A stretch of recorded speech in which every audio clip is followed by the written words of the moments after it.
ഒരേ സമയം ശാന്ത സ്വഭാവത്തോടു കൂടിയും മറ്റൊരു സമയം ഭ്രാന്തനായും വിക്രം അവതരിപ്പിക്കുന്ന ഒരു കഥാപാത്രം അന്യൻ എന്ന് പറയുന്ന ഒരു തമിഴ് ചലച്ചിത്രത്തിലുണ്ട്. ആ ചിത്രത്തിലെ കഥാപാത്രത്തെ പലപ്പോഴും ഓർമ്മിപ്പിക്കുന്ന തരത്തിലാണ് അമേരിക്കൻ പ്രസിഡന്റ് ഡൊണാൾഡ് ട്രംപിന്റെ പെരുമാറ്റമെന്ന് പറയാതിരിക്കാൻ കഴിയില്ല. കാര്യത്തിലേക്ക് വരാം. ആഗസ്റ്റ് 1 അദ്ദേഹത്തിന്റെ ഒരു വലിയ പ്രസ്താവന വന്നു. ഇറാനെ മുച്ചൂടും തങ്ങൾ മുടിക്കും. അതിനുള്ള ഉത്തരവ് സൈന്യത്തിന് നൽകിക്കഴിഞ്ഞിരിക്കുന്നു. രണ്ടാം ലോക മഹായുദ്ധത്തിന് ശേഷം ലോകം കാണുന്ന ഏറ്റവും ഭീകരമായ ആക്രമണമായിരിക്കും. തങ്ങളോടൊപ്പം ഇസ്രായേൽ ഉണ്ടായിരിക്കും. ഇറാന്റെ അടിസ്ഥാന സൗകര്യങ്ങളും ഊർജ്ജ നിലയങ്ങളും എല്ലാം തങ്ങൾ തകർക്കുമെന്ന് ട്രംപ് പറഞ്ഞിരുന്നു.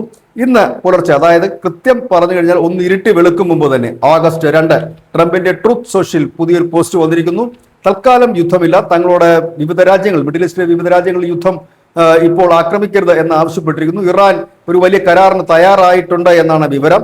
ഇറാൻ ഹോർമുസ് കടലിലൊക്കെ പൂർണ്ണമായി തുറക്കും. ഒപ്പം തന്നെ ആണവ നിരോധന കരാറിൽ ഒപ്പുവെക്കും. തുടങ്ങിയ കാര്യങ്ങളാണ് ട്രംപ് പറയുന്നത്. ട്രംപ് ആയതുകൊണ്ട് ഒന്നും നമുക്ക് നമ്പാൻ പറ്റില്ല. ആ സിനിമയിൽ കഥാപാത്രത്തെ നമുക്ക് നമ്പാമെങ്കിലും ഈ വ്യക്തിയെ ഒരിക്കലും നമ്പാൻ കഴിയില്ല.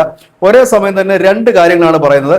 തങ്ങൾ വലിയ ആക്രമണം നടത്തുമെന്ന് പറഞ്ഞ് ട്രംപ് ഇരുട്ടി വെളുക്കും മുമ്പ് അത് മാറ്റി പറഞ്ഞിരിക്കുന്നു. U turn അടിച്ചിരിക്കുന്നു.